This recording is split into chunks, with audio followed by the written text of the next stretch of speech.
Pemirsa, Perdana Menteri Cina Li Qiang tiba di Pangkalan TNI AU Halim Perdana Kusuma, Jakarta. Dalam lawatannya kali ini, Indonesia-Cina akan membahas kerjasama strategis, utamanya di bidang ekonomi dan investasi. Perdana Menteri Cina Li Qiang disambut langsung oleh Menteri Investasi Rosan Ruslani. Ia datang bersama dengan 60 pengusaha asal Cina, baik yang telah berinvestasi maupun yang akan berinvestasi di Indonesia. Dalam lawatannya kali ini, kedua negara akan membahas berbagai kerjasama bilateral, baik ekonomi investasi, perdagangan, hingga proyek kereta cepat Wush Jakarta-Bandung yang akan diperpanjang menjadi Jakarta-Surabaya. Usai tiba, Perdana Menteri Li Qiang langsung menggelar pertemuan dengan Presiden Prabowo di Hotel Shangri-La, Jakarta, serta Kadin Indonesia yang juga akan dihadiri oleh 60 pengusaha Cina dan 100 pengusaha Indonesia. Hubungan bilateral Indonesia dan Cina menjadi hal penting yang perlu dijaga, mengingat Cina sebagai penyumbang investasi terbesar kedua untuk Indonesia dalam lebih dari 1 dekade terakhir. Ya, tentunya dengan kunjungannya PM China ini karena beliau kan hadir tidak hanya sendiri tapi juga dengan rombongan pengusahanya, ada kurang lebih 60 pengusaha yang hadir dan itu adalah pengusaha-pengusaha yang besar, tidak hanya yang sudah berinvestasi di Indonesia tetapi juga yang belum berinvestasi di Indonesia, dan kebetulan saya juga sudah menemui beberapa sejak kemarin dan pada kesempatan ini juga nanti malam kan juga ada dinner gathering yang dimana yang diadakan oleh Kadin, dan itu akan insya Allah juga dihadiri oleh Prime Minister langsung, dan ada 100 pengusaha dari China yang akan hadir dan 100 pengusaha dari Indonesia, dan ini juga akan disepakati beberapa kesepakatan, dan buat kami tentunya saya sebagai Menteri Investasi dan Hilirisasi sangat menyambut baik karena kita juga melihat implementasinya selama ini juga berjalan dengan baik, terutama di banyak bidang, dan mereka banyak berinvestasi tidak hanya di Jakarta, justru lebih banyak di luar Jakarta. Pemirsa, Menteri Keuangan merombak jajaran dirjen di kementeriannya. Menariknya, pensiunan TNI diangkat menjadi Dirjen Bea Cukai.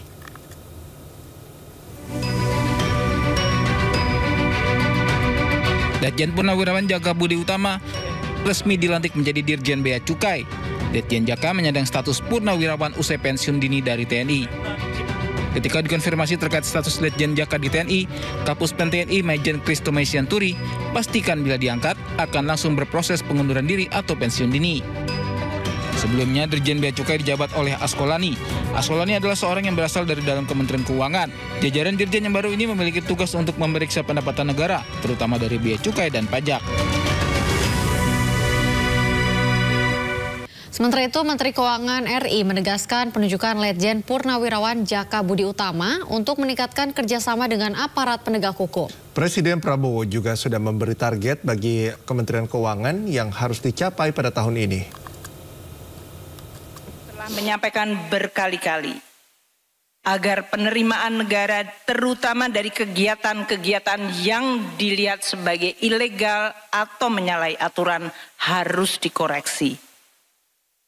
Maka kehadiran Pak Jaka merupakan suatu nilai tambah yang kami harapkan akan mendukung dan meningkatkan kemampuan Kementerian Keuangan untuk melakukan koordinasi yang jauh lebih baik dan efektif dengan berbagai aparat penegak hukum.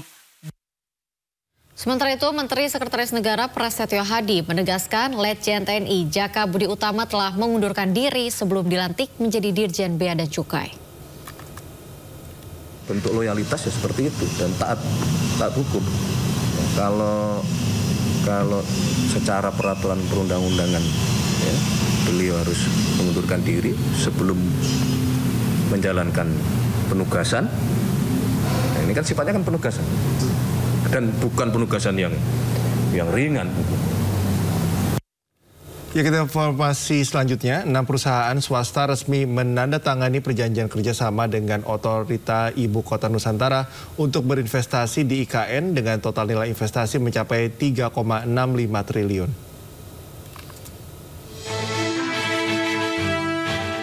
6 perusahaan swasta resmi menandatangani perjanjian kerjasama dengan Otorita Ibu Kota Nusantara untuk berinvestasi di IKN dengan total nilai investasi mencapai 3,65 triliun rupiah. Kepala Otorita IKN Basuki Hadi Mulyono menyebutkan ke-6 perusahaan yang menandatangani kerjasama berasal dari berbagai sektor, mulai dari sektor kuliner, perhotelan, pendidikan, retail, konstruksi, hingga properti komersial dan residensial. Di bidang kuliner, PT Solusi Harapan Nusantara akan membangun pusat kuliner di atas lahan seluas 1.800 persegi. Sementara PT Makmur Berkah Hotel anak usaha dari perusahaan publik PT Makmur Berkah Manda Tbk akan menghadirkan hotel bintang 5 di bawah jaringan Marriott Internasional di atas lahan 2 hektar. Dari sektor pendidikan terdapat PT Australia Independent School akan membangun sekolah berkapasitas 750 siswa dengan kurikulum internasional baccalaureate di lahan seluas 7.900 meter persegi. Di sektor retail modern, PT Maxi Nusantara Raya akan membangun supermarket modern lengkap dengan area kuliner food and beverage di atas lahan 0,2 hektar. Sementara itu, 2 perusahaan nasional di bidang konstruksi turut berpartisipasi dalam pembangunan ruang komersial dan residensial, yakni PT Kreasi Beton Nusa Persada akan mengembangkan apartemen, perkantoran swasta dan supermarket di lahan 9.000 meter persegi. Adapun PT Daya Mulia Turangga akan membangun kawasan perkantoran dan area komersial di atas lahan hampir 3 hektar. Iya, saya kira seperti yang dilaporkan Pak Deputi Pendanaan dan Investasi, ini groundbreaking yang ke-7 dan mungkin yang ke-2 setelah kami pindah kantor di sini. Ya. Dari 6 perusahaan untuk 7 investasi, 7 lingkup investasi dengan total sekitar 3,55 triliun. Ini purely swasta. Ya. Lain dengan yang KPBU yang kemarin yang sebentar lagi juga akan kita tanda tangan. Untuk KPBU kerjasama pemerintah dan badan usaha. Kalau ini benar-benar swasta di bidang tadi, ada yang konstruksi, ada sekolah, ada kuliner, ada supermarket. Basuki menambahkan sampai dengan April 2025 investigasi yang telah berjalan di IKN mencapai 62,08 triliun dari 42 perusahaan. Sehingga saat ini terdapat tambahan menjadi 48 perusahaan.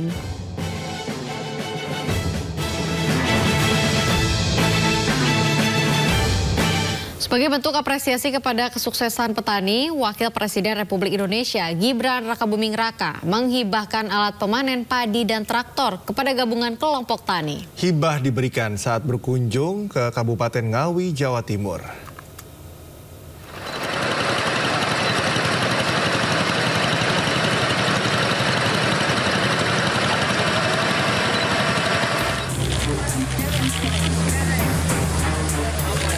Wakil Presiden Republik Indonesia Gibran Rakabuming Raka menanam padi organik di Desa Dempel, Kecamatan Geneng, didampingi Gubernur Jawa Timur Hovifah Indar Parawangsa dan Bupati Ngawi Oni Anwar Harsono. Selain menanam padi organik, Gibran juga memberikan hibah berupa 1 unit alat pemanen padi, combine, dan 10 traktor kepada 15 gabungan kelompok tani di Kabupaten Ngawi yang berhasil memanen sebanyak 7 kali dalam 2 tahun. Gibran menyebut secara nasional serapan Bulog mencapai 3,9 juta ton yang merupakan rekor sepanjang sejarah pertanian Indonesia.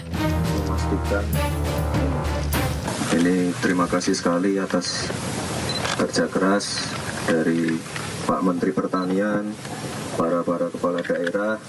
Ini luar biasa sekali dan ya seperti yang diceritakan Pak Menteri tadi, semua negara berkunjung ke kita.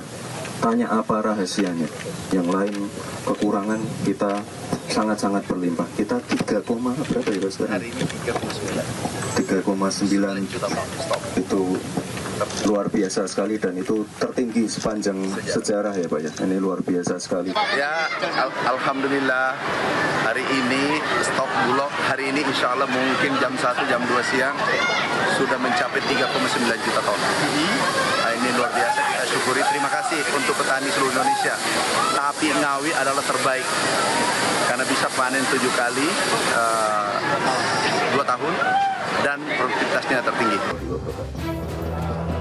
Untuk mempertahankan prestasi surplus ini, pemerintah melalui Kementan akan berencana memperbanyak unit dryer atau mesin yang digunakan untuk mengurangi kadar air dalam hasil panen. Karena peralatan ini sangat dibutuhkan oleh para petani di seluruh Indonesia. Dari Kabupaten Ngawi, Jawa Timur, Asfi Manar, iNews melaporkan. Presiden Prabowo Subianto mengapresiasi kerjasama dengan Tiongkok saat pertemuan dengan Perdana Menteri Cina Li Qiang. Ya, selain itu Presiden Prabowo juga memuji sikap Cina yang membela sisi kemanusiaan di Gaza, Palestina. Apa yang sudah dicapai sampai sekarang perlu kita tingkatkan. Saudara-saudara sekalian, yang mulia Perdana Menteri Li, hadirin sekalian, saat ini Tiongkok adalah mitra dagang kita yang terbesar. Perdagangan kita sudah melebihi 130 miliar dolar Amerika Serikat tiap tahun. Dan kita memandang bahwa Tiongkok adalah mitra sangat penting dalam pembangunan industri dan teknologi kita. Perusahaan-perusahaan Tiongkok telah menjalankan proyek-proyek besar yang sangat berhasil. Kereta api cepat Jakarta-Bandung, kawasan industri, hilirisasi nikel, termasuk pembangunan berbagai proyek-proyek industri dan teknologi yang besar yang telah kita saksikan dalam pameran singkat yang baru saja saya diundang untuk melihat. Hubungan dagang, investasi dan teknologi ini adalah bukti komitmen kita bersama untuk membangun masa depan yang lebih kuat, lebih sejahtera bagi kedua bangsa kita, dan juga lebih hijau, lebih ramah bagi lingkungan kita bersama.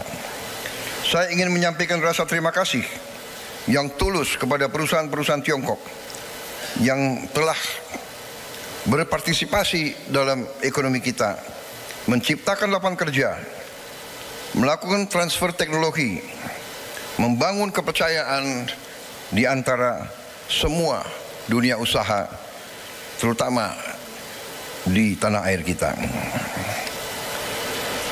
Saya telah berjumpa dengan banyak tokoh-tokoh dari dunia usaha Tiongkok. Saya melihat komitmen mereka, saya melihat keinginan mereka untuk menyesuaikan dengan keadaan dan kondisi di Indonesia. Mencapai persahabatan yang lebih mendalam, kerjasama di semua bidang.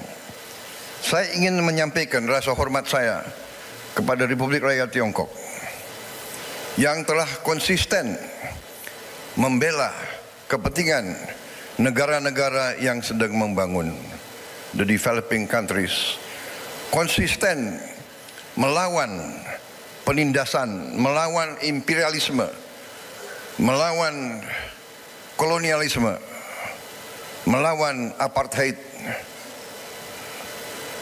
Republik Rakyat Tiongkok membela perjuangan-perjuangan pembebasan di negara-negara yang masih tertindas oleh imperialisme dan kolonialisme. Bukan pada saat sekarang, pada saat Tiongkok sudah kuat ekonominya. Waktu Tiongkok masih juga membangun, Tiongkok tetap membela perjuangan, gerakan-gerakan pembebasan dimanapun. Dan sampai hari ini kita melihat kepemimpinan Tiongkok, khususnya dalam membela rakyat Palestina, sungguh membanggakan bagi kita semua. Dari hati saya, atas nama pribadi saya dan atas nama rakyat Indonesia, kami sampaikan hormat kami kepada kepemimpinan Republik Rakyat Tiongkok dalam membela rakyat-rakyat yang tertindas di seluruh dunia. Terima kasih kepemimpinan Tiongkok. Terima kasih.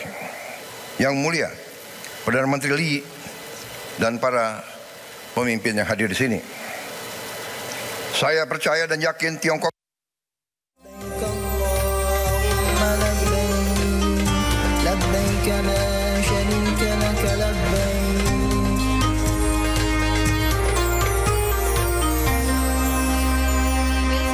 batas akhir pemberangkatan jemaah haji dari Madinah ke Mekah, ribuan jemaah Indonesia terus diberangkatkan melalui titik mikot di Bir Ali. Persiapan matang dilakukan baik oleh petugas maupun jemaah untuk memastikan proses ihram dan perjalanan menuju Tanah Suci berjalan lancar.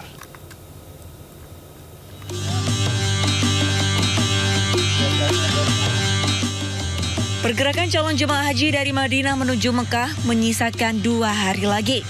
Bir Ali menjadi titik mikot dalam rangkaian perjalanan jemaah haji yang berasal dari Madinah. Hingga Jumat 23 Mei kemarin, lebih dari 97.000 jemaah haji Indonesia dari 253 kloter sudah diberangkatkan menuju Mekah. Perjalanan dari Madinah ke Mekah merupakan bagian penting dari proses ibadah haji. Sebelumnya para jemaah sudah mengenakan pakaian ihram dan bersuci sejak dari hotel. Sebanyak 16 petugas sektor Bir Ali telah disebar di sejumlah titik strategis meliputi area parkir bus, pintu masuk dan pintu keluar jemaah. Ya, menjelang berakhirnya keberangkatan dari Madinah ke Mekah, alhamdulillah jemaah mulai berjalan dengan lancar dikarenakan dari negara lain juga sudah mulai semakin menurun kedatangan bisnya. Jadi kita memang lebih gampang memonitor bis-bis dari jemaah haji Indonesia di Bir Ali ini. Puncak pemberangkatan jemaah haji dari Madinah ke Mekah dijadwalkan berakhir pada Minggu 25 Mei. Lebih dari 100.000 jemaah dari Madinah akan bergerak seluruhnya menuju Mekah untuk melaksanakan rangkaian ibadah haji. Dari Madinah, Arab Saudi, Gigi Irfan, iNews melaporkan. Ya, bila berkunjung ke Madinah Arab Saudi, Masjid Kiblatin layak untuk disinggahi. Ya, karena masjid ini menyimpan cerita sejarah perubahan kiblat dari Masjid Al-Aqsa ke Ka'bah.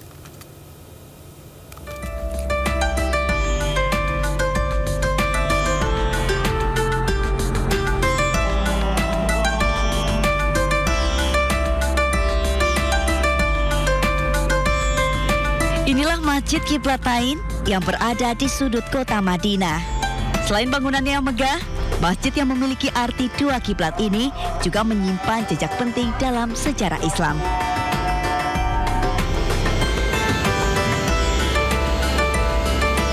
Dinamakan Kiblatain atau 2 kiblat karena masjid ini menjadi saksi bisu momen bersejarah ketika arah kiblat umat Islam berpindah dari Masjidil Aqsa ke Ka'bah yang ada di Mekah. Peristiwa itu terjadi saat Rasulullah sedang memimpin sholat zuhur di masjid ini. Di tengah sholat, Rasul pun menerima wahyu dan langsung mengubah arah kiblat ke Ka'bah. Perubahan arah kiblat ini menjadi simbol penting bagi identitas umat Islam hingga saat ini. Masjid ini terletak di Kubah sekitar 7 km dari Masjid Nabawi dan merupakan salah satu masjid tertua yang dibangun pada masa Nabi Muhammad SAW. Kini Masjid Kiblatain menjadi salah satu destinasi ziarah utama bagi para jemaah umroh maupun haji. Dengan arsitektur modern yang tetap mempertahankan nilai sejarah, masjid ini mampu menampung lebih dari 2.000 jemaah. Dari kota Madinah, Arab Saudi, Gigi Irfan, iNews melaporkan.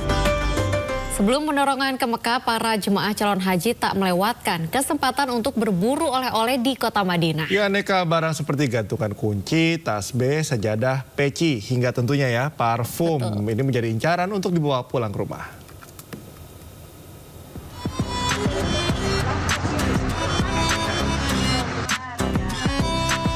Pasar-pasar di sekitar Masjid Nabawi, Madinah, Arab Saudi menjadi magnet bagi para jemaah calon haji Indonesia.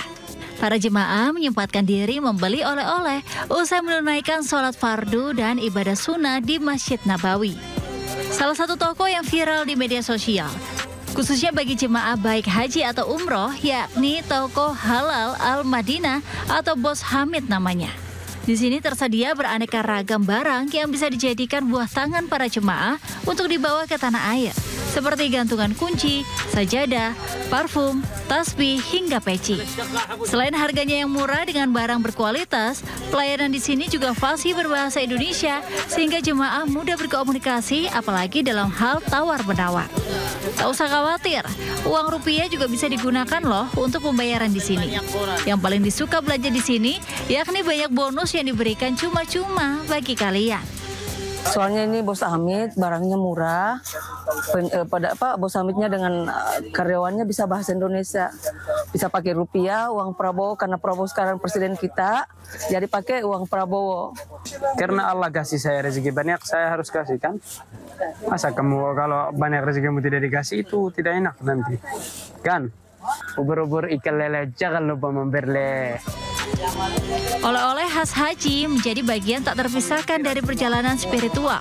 Meski sederhana, oleh-oleh ini punya makna mendalam bagi keluarga yang menanti di rumah.